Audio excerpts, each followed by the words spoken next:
And here I was thinking that the Chrysler brand was dead and buried. Well, turns out I was wrong. Chrysler has a replacement for the 300 and it's fully electric. I actually like it. Hello, my friends. Welcome to the channel. I'm the Electric Viking. Great to see you. Thank you for tuning in. My name is Sam Evans and I'm coming to you from Bangkok in Thailand because we're here for my wife's cancer treatment. I'm here with my boys, Jack and Cal. Jack is 9, Cal is 6. And there's been no BMX racing. In fact, we haven't ridden bikes at all since we've been here for the last couple of months. Boys do miss it, but we've had to use other things as a replacement. Skateboards and a lot of swimming. They're really improving their swimming. It's amazing to see. Speaking of improving something, Chrysler has significantly improved the 300. Now, the 300 sedan, the Chrysler 300 sedans, it looked gangster, the old model. Australians quite loved it. In fact, it was the only right-hand drive market in the world where that car was for sale. And lots of them were bought here in Australia. Not so anymore. It's now dead. However, Chrysler is planning an all-electric future. Despite not having a single electric car on the road today, it says that it will transform its company. Now, I believe Chrysler, it's pretty well dead. Yeah, they do have the Airflow concept. That's a cool car. If you haven't seen the video about that I made, I'll put a link in the description. But, I mean, concepts don't actually sell. And they don't create production lines. They don't put you in a position to not be disrupted by other companies. And that's exactly what's happening to Chrysler right now. However, according to dealers, Stellantis is working on a Chrysler 300. It may not be called the 300, but it's basically the new version of the 300, which will be electric instead of driven by a big Hemi V8. Under parent company Stellantis, Chrysler is moving to an all-electric lineup by 2028, assuming they still exist. The automaker announced plans last January to introduce its first EV by 2025 as it shifted away from internal combustion engine vehicles. I don't know about you, but 2025, what are these guys doing? Are they all just on smoko all day? I mean, seriously. They shut down a Chrysler plant. The union, the UAW, the union in the United States, is pissed at Chrysler and at Stellantis. Apparently there's a big division between them. They're not getting along and they're not buds anymore. They're not friends anymore. And they have nothing to show for it. It's just strange. You'd think you shut down that factory and you're going to start producing EVs, but no, not yet anyway. Chrysler kicked off things with its Airflow EV concept last year. And I thought, you know what? This thing should be on sale by 2023, surely. But no, it's not. However, the Airflow SUV does look pretty cool. I think it would work really well and sell really well if Chrysler actually made them. Unfortunately, it won't happen until 2025 at the earliest. Now, this new sedan, the 300 replacement, should have 400 miles of range. That's massive.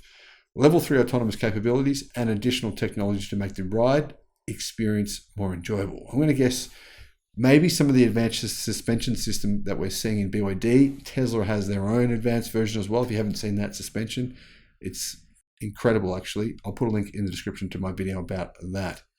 The 2023 model year will be the last for the gasoline-powered internal combustion engine full-size 300 Chrysler sedan, or any new internal combustion engine from the brand.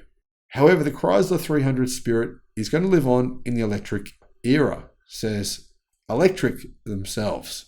According to Mopar insiders, Stellantis showcased a few of its upcoming models at a recent dealer meeting. One of them was the new electric sedan from Chrysler. This is the replacement, clearly, for the Gangster 300.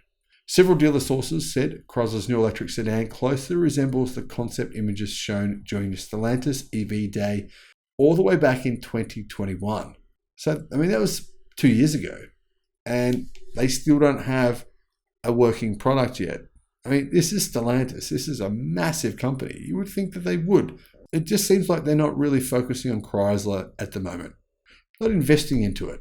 Don't know how Americans feel about that, but I mean, this is an American car company. And Stellantis, the parent company, are not American. They're like really more European. It sort of seems like a European company is just driving its brand into the ground, just letting it die. That's my impression. Maybe I'm wrong though. Those who attended the event say the Chrysler electric sedan is comparable to the upcoming Dodge Charger Daytona EV in terms of size. Now, the Dodge Charger Daytona EV might just be the best looking car ever made in history. Might be. What do you think? Let me know your thoughts on that. Although CEO Christine Fuel said publicly that the Chrysler electric sedan will be a new redesigned EV to replace the 300, the company could convert the full-size sedan to electric instead, but it looks like they're not. Now, we haven't got any other details, unfortunately, on this vehicle. And personally, I actually think it's a waste of money. Why? Sedans are going out of favor. People don't really want them. There's quite a few sedans on the market now, or the sedans coming to the market. They're just not selling that well. US consumers really are moving away from sedans towards crossovers, SUVs, pickup trucks, etc. And if you've got to invest a bunch of money, you might as well invest it on a car that is the future. And sedans just don't seem to be it. It's not just US consumers. This is happening all over the world. But that's just my take. They also could make a better profit margin. And look at Lucid. Lucid have been struggling. They're having to reduce the prices of their expensive sedans. But they've got an SUV coming. Same thing for Porsche. Same thing for Lamborghini. Where do the majority of their profits come from? Their SUVs.